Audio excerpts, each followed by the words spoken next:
അടുത്തൊരു പുതിയ ചൂണ്ടലിൻ്റെ വീഡിയോ ആയിട്ട് ഞാൻ സാജും വീണ്ടും കഴിഞ്ഞ പ്രാവശ്യം ഞങ്ങൾ പോയ സ്ഥലത്ത് ആ സ്ഥലത്തേക്ക് വീണ്ടും അതിൻ്റെ കുറച്ച് മുകളിലായിട്ട് എന്താ സ്ഥിതി എന്നറിയാൻ വേണ്ടിയിട്ട് ഞാനും ഓനും പോയിക്കൊണ്ടിരിക്കുകയാണ്. അപ്പോൾ പോയിക്കൊണ്ടിരിക്കുകയാണെങ്കിൽ അവിടെ ചെന്നിട്ട് അത് ഞാനും സാജും ഇറങ്ങി നടക്കണം, വണ്ടിമെന്ന് ഇറങ്ങി നടക്കണം. നടന്നു പോകണത് റബ്ബർ തൊടി കൂടെ കേട്ടോ. തൊടി കൂടെ നടന്ന് ഇങ്ങനെ പോകും. ചെറിയൊരു ചവിട്ട് വഴി മാത്രമേ ഉള്ളൂ, ഒരു ഇട്ടലി മാത്രമേ ഉള്ളൂ. പോണ വഴി എന്നൊക്കെ പറഞ്ഞു കഴിഞ്ഞാൽ ചെറിയൊരു ചവിട്ട് വഴി മാത്രമേ ഉള്ളൂ. ചെറിയ ചാറ്റൽ മഴയൊക്കെ ഉണ്ടെങ്കിൽ വഴിക്ക് വീഴാൻ ചാൻസ് ഉള്ള സ്ഥലമാണിത്. ചെറിയൊരു ചവിട്ട് വഴി മാത്രമേ ഉള്ളൂ. റബ്ബർ തൊടി കൂടെ ഇങ്ങനെ ഇറങ്ങിക്കഴിഞ്ഞാൽ നമ്മളെ ചാലിയാറിൻ്റെ മനോഹരമായ തീരത്തെത്തും. ചാലിയാർ കാണാനല്ലെങ്കിൽ ഒരു പ്രത്യേക ഭംഗിയല്ലേ. നല്ല രണ്ട് സൈഡും നല്ല പച്ചപ്പ്, അതേ നല്ല മനോഹരമായ സ്ഥലം, അതേപോലെ അപകടം നിറഞ്ഞൊരു സ്ഥലം കൂടിയാണ്. അത് കഴിഞ്ഞ് ഞങ്ങൾ തീരത്തെത്തി, ഞങ്ങൾ സ്പോട്ടിലെത്തി കഴിഞ്ഞ് നമ്മൾ സാധനങ്ങളൊക്കെ ഒന്ന് സെറ്റാക്കാണ്ട് ചൂടലും കാര്യങ്ങളൊക്കെ ഒന്ന് സെറ്റാക്കി വരികയാണ്. ആ ഇടയ്ക്ക് ഞാൻ വെറുതെ ഒന്ന് വീഡിയോ എടുത്താണ്. നല്ല വെയിലാണ്, കുറച്ച് വെയിലൊക്കെ ഉണ്ട്, നല്ല കാറ്റുണ്ട് കേട്ടോ. വെയിലുണ്ടെങ്കിലും ചൂടറിയില്ല, നല്ല കാറ്റാണ്. ആ കാറ്റത്തിരുന്ന് സാജു ആ തണുപ്പത്തിരുന്ന് സാധനങ്ങളൊക്കെ ശരിയാക്കണം. അതിൻ്റെ ഇടയിൽ ഞാനും എൻ്റെ ചൂണ്ടലൊക്കെ ഒന്ന് സെറ്റാക്കി റെഡിയാക്കി എടുക്കണം, മെഷീനൊക്കെ വെച്ച് സെറ്റാക്കണം. അങ്ങനെ അതിൻ്റെ പണി ഇപ്പുറയിലാണ് ഞാനും സാജും. ആ ഇടയ്ക്ക് സാജു കുറച്ച് കമ്പൊക്കെ വെട്ടിക്കൊടുന്ന് ചൂണ്ടൽ ചാരി വെക്കണമല്ലോ, അതിനുള്ള കമ്പൊക്കെ വെട്ടിക്കൊടുന്ന് പുഴൻ്റെ തീരത്ത് ഒരു 3-4 സ്ഥലത്തായിട്ട് വെക്കുകയാണ്. അത് കഴിഞ്ഞ് സാജു ഇങ്ങോട്ട് കയറിപ്പോന്നു. പിന്നെ പണി എന്ന് പറഞ്ഞു കഴിഞ്ഞാൽ ഓന് കുറച്ച് ചൂണ്ടലൊക്കെ സെറ്റാക്കാണ്ടായിരുന്നു. ചൂണ്ടൽ കുറച്ച് ചെറിയ കൊക്ക മാറ്റി വലിയ കൊക്കൊക്കെ ഇടണം എന്നൊക്കെ പറഞ്ഞിട്ട് അങ്ങനെ കുറച്ച് പരിപാടികൾ ഓൻ അയിമ നിൽക്കുകയാണ്.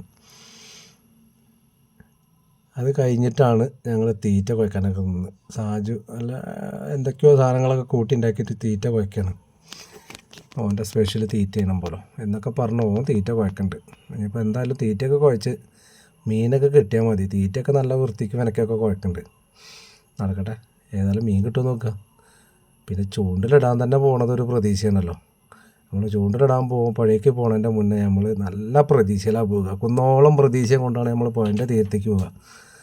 അവിടെ ചെന്ന് ചിലപ്പോൾ പ്രതീക്ഷകളൊക്കെ തെറ്റും, ചിലപ്പോൾ ആ പ്രതീക്ഷകൾക്കൊക്കെ നല്ല അടിപൊളിയായിട്ട് റിസൾട്ടും കിട്ടാറുണ്ട്. അപ്പോൾ തീറ്റയൊക്കെ സെറ്റാക്കിയിട്ട് ആദ്യത്തെ കാസ്റ്റിങ് ഞാൻ തന്നെയാണ് ചെയ്തു. ഒക്കെ കൂട്ടി ലെവലാക്കിയിട്ട് കാസ്റ്റ് ചെയ്ത് ഞാൻ ആ സാധനം അവിടെ റെസ്റ്റിൽ വെച്ചു. റെസ്റ്റിന് വെച്ചിട്ട് മടങ്ങി വന്നു. അത് കഴിഞ്ഞ് അവിടെ ഉണ്ട്. ഞാൻ ആ ക്യാമറയൊക്കെ ഒന്ന് സൂം ചെയ്ത് നോക്കി എന്താ സ്ഥിതി എന്ന് അറിയാൻ വേണ്ടിയിട്ട്. അത് കഴിഞ്ഞ് ഞാൻ ചെറിയൊരു ഒരു 3 ഹൊക്കിൽ സാധനം കൊളുത്തിട്ട് അത് എറിഞ്ഞിട്ടൊരു സൈഡിലാക്കി അതും വെച്ചു. അത് കഴിഞ്ഞ് സാജുവിൻ്റെ 2 ചൂണ്ടൽമ തീറ്റയൊക്കെ സെറ്റാക്കിയിട്ട് ഓനും കൊണ്ടുവന്ന് ഇട്ടു.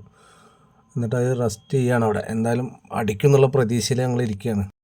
സാജു ഇടക്കിടക്ക് ചൂണ്ടൽമൊക്കെ ഇങ്ങനെ നോക്കുന്നുണ്ട്. ഞാനാണെങ്കിൽ ചൂണ്ടൽ സെറ്റ് ചെയ്തുകൊണ്ടിരിക്കുകയാണ്. അടുത്ത തീറ്റ കുഴച്ച് എറിയാനുള്ള സാധനം സെറ്റ് ചെയ്തുകൊണ്ടിരിക്കുകയാണ് ചൂണ്ടൽ.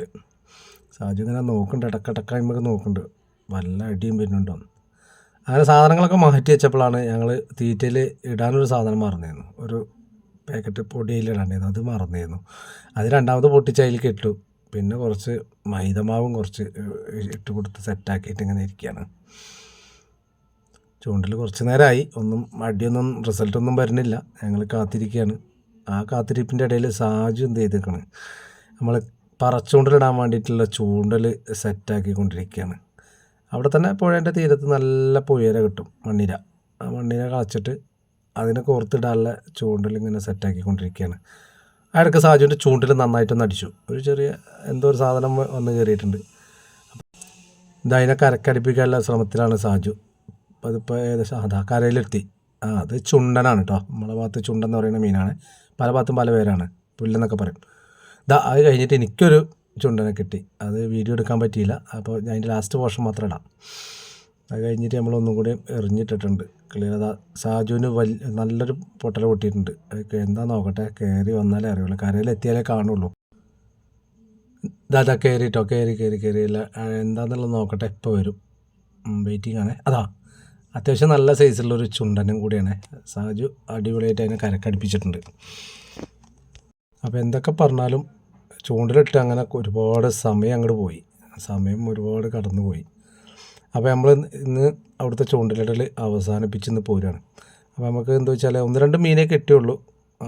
വേണ്ട പ്രതീക്ഷയിൽ നമുക്ക് സാധനം കിട്ടിയില്ല. അപ്പോൾ കിട്ടാത്തതിൽ കുഴപ്പമൊന്നുമില്ല, ഇനി അടുത്ത പ്രാവശ്യം കിട്ടും, അതാണല്ലോ നമ്മൾ പ്രതീക്ഷ. അപ്പോൾ അടുത്ത വീഡിയോ ആയിട്ട് വീണ്ടും കാണാം. Okay, thank you.